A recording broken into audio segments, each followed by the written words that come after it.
My interest in being a shareholder in WonderFi was that the management there, of which you're a member, had a very clear vision of what the strategy was. And I boil it down to two words: compliant crypto. I can't afford to be a crypto cowboy. I do not want to work outside of the regulatory regime ever, because I have too many assets that are regulated now and a very large portfolio of more traditional financial services companies that are highly regulated, and we do not have the option to be offside. I'm also regulated internally by a compliance department and an external auditor. And it's very clear to me my path has to be on a compliant basis. But I also think the real long-term value is to provide compliant platforms to this nascent industry. So the reason I'm an investor in WonderFi is it was clear to me when they came on the scene, they said two things that really interested me. First, they wanted to be compliant on a decentralized wallet and also on a centralized wallet, which is a great option, because if you're going to the trouble of acquiring a customer and paying to acquire that customer, and I've learned as I've explored more and more into crypto that I need both. I need a decentralized wallet where I want to hold my NFTs, and I want a centralized wallet for my major coin positions that I can have an account in and monitor it and have a little more security. Even though I don't have direct ownership of that coin, it's okay with me, because if I'm going to take big weightings in Bitcoin or Ethereum or Solana, maybe a couple of others, I want that in a centralized wallet. But with WonderFi, I get both, but they're compliant.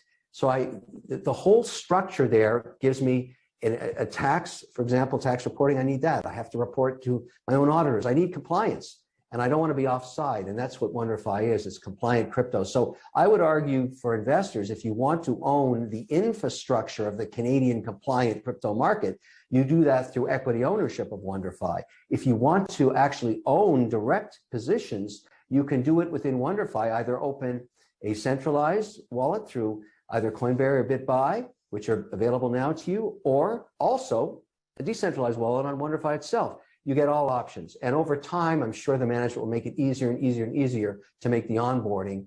And that's the opportunity. It is now by far the largest in Canada.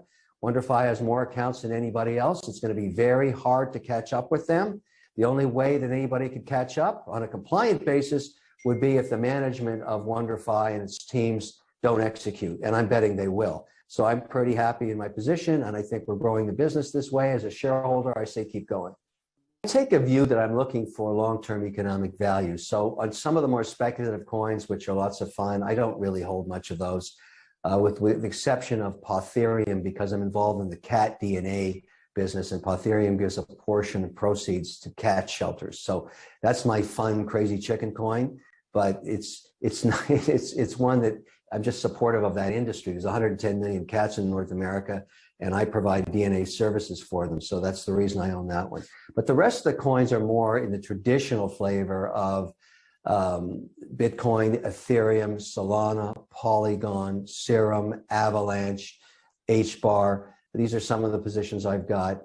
Helium, if I didn't mention that one already. I mean, these things are projects that have economic long-term value to me.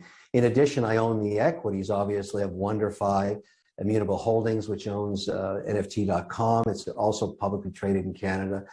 And I'm a private shareholder, along with shareholders in the United Arab Emirates, in BitZero, that is mining my coin for me on an ethical and green basis with no carbon audits, because it's all hydro and nuclear power.